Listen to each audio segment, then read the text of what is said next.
ধর্ম ব্যবসায়ী হলো তারা যারা জীবনে নামাজ কালাম পড়ে না, নির্বাচন আসলে নামাজ বেশি পড়ে, ঠিক কিনা? এরাই হচ্ছে ধর্ম ব্যবসায়ী। ধর্ম ব্যবসায়ী হলো তারা জীবনে পাঞ্জাবি, সারা জীবন পাঞ্জাবি টুপি দাড়ির বিরোধিতা করে, নির্বাচন আসলে তারা টুপি দাড়ি পাঞ্জাবি পরে। এরাই হচ্ছে ধর্ম ব্যবসায়ী। তাহলে কিয়ামতের মাঝে সবচেয়ে ভারী আমল কি হবে বলেন তো? সৎ আচরণ, জোরে বলেন। উত্তম ব্যবহার, সৎ আচরণ। এই উত্তম ব্যবহার যদি আপনি মানুষের সাথে না দেখাতে পারেন, সেদিন আপনার কোন লাভ হবে। বান্দার হক যদি নষ্ট করেন, বান্দার হক আল্লাহ রাব্বুল আলামিন কোনদিন ক্ষমা করবে না।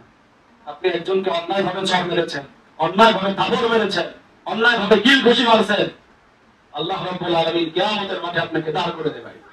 দাঁড় করিয়ে দিয়ে বলবে যে তুমি অন্যায় ভাবে একজনকে কিল ঘুষি লাথি মেরেছিলা, আমি